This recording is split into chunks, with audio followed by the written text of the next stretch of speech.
long-awaiting, long-ballyhooed housing report. And think about it. I mean, there were thousands of submissions and people hours that went into long, exhaustive consultations. What did they get out of it? Here's what they didn't get. Not one new unit of affordable housing.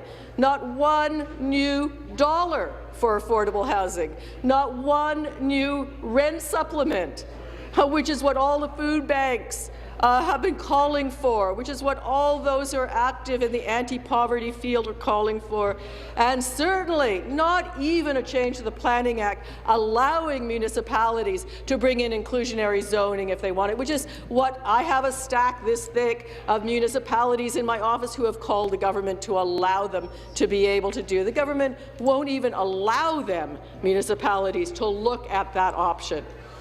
That was the long-awaited housing strategy. I mean, this government has become a complete master at what one might call spin. But let's put it this way. They put a new spin on spin. What they do is they bring in those who are active in various fields. They allow them to speak. They consult with them endlessly. They make them feel important and promise them that they're going to deliver something, and then at the end of what is often years of study, years of consultation, they bring in virtually nothing in response to all of their demands. And again, you know, it's not just the New Democratic Party saying this. It's activists in the field. It's Campaign 2000 who are saying this. It's tenants organizations who are saying this. It's star columnists who are saying this. I mean, it's the Wellesley Institute saying this. It's institute after association, after group, after activist collective saying this. I mean, this is not a government that's helping families. And this is a government that's spending their own taxpayers' money in a way that shows very little return for the money spent, and in fact will burn the next several generations with debt. That's the reality. I mean, what people in Ontario need to know, that for all the inaction, this government is still paying about $10 billion a year in interest on accumulated debt. $10 billion a year. It's unbelievable. My friends say it's rising to $16 billion. This is just the interest in an era, Madam Speaker, of extremely low interest rates. Now imagine for a minute the housing that $10 billion could buy. Imagine for a minute the extra adults in our classrooms that $10 billion could buy.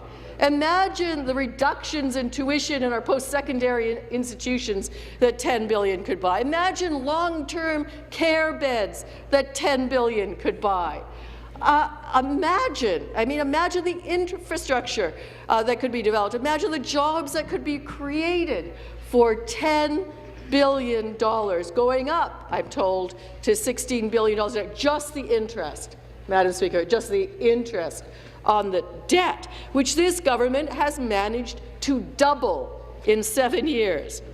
I mean, I remind the House that, you know, one of my personal heroes, voted the greatest Canadian by CBC, at least listeners to CBC, Tommy Douglas, always produced balanced budgets, actually managed to do a great deal of progressive legislation and always produced balanced budgets. This government isn't giving us a great deal and is managing to spend an enormous amount. This is the worst of possible realities that we have now in Ontario. So to go over a few ways in which this government is not managing the money of Ontarians wisely is to look at simply the flurry of reports that we've received from independent agencies and also from government ones. The Auditor General, now there's a radical, the Auditor General who's condemned the way that this government is spending its money, the Ombudsman who comes in with a report about a particular weekend that shall go down in infamy in the history of Ontario. There was money ill spent, I'll tell you.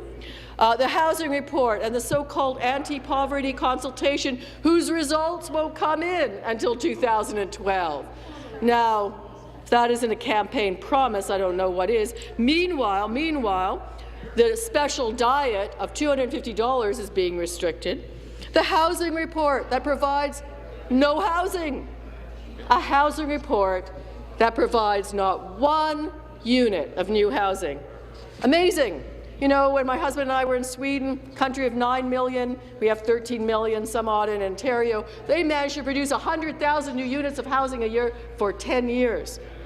But this province, with 13 million, can't even fulfill the 2003 promise of the Premier for 20,000 new units. Housing activists have been asking for 10,000 new units a year. And don't hold your breath. I would say to all of those anti-poverty and housing activists out there and all of those who want to see more democracy, not less, in the province of Ontario, don't hold your breath, because with the interest payment of $10 billion and rising to $16 billion a year, you're not going to see a lot of new spending in any area in this province unless something dramatic happens across the aisle. So certainly, Madam Speaker, you know, when it comes time to helping Ontario families with the way that we spend money, you know, giving them a little bit back and then charging them a whole lot more isn't our idea of the way to go about it. When it comes time to helping Ontario families, Madam Speaker, I certainly wouldn't go about it by enacting secret legislation that's put into place secretly that takes away their rights. When it goes about helping Ontario families, I wouldn't, you know, have a government agency called MPAC that rates their houses worth 20% more, or for those who need child support payments not answer their calls and solve only 20% of their cases, or award billions in infrastructure money that was given by the federal government without much perusal at all, and certainly not to shovel in the ground-ready projects when so many need so much. And I certainly wouldn't call it helping Ontario families when a housing report and a so-called anti-poverty. Remember, this is a government that said they were going to reduce poverty by 25% in 5 years. They're actually on track to increase poverty by 25% in the next 5 years. That's more and closer to the truth. So is this a government that's helping Ontario families? Not any of the families I know, Madam Speaker, not any of the people I speak to when I knock on their doors, not any of the constituents who call in to complain about this, that, or the other file, not any of them. So certainly this is a bill that gives a little bit back as a campaign promise, so to speak, while taking a whole lot out.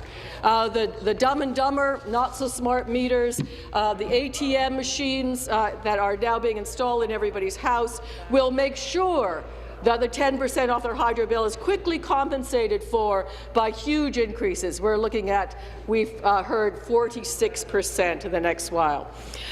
So one could go on about how this government is not helping Ontario families and how this government is absolutely not managing their money wisely or well, and will continue to do so until, Madam Speaker, that halcyon day in October of 2011. Thank you. Thank you. Further debate?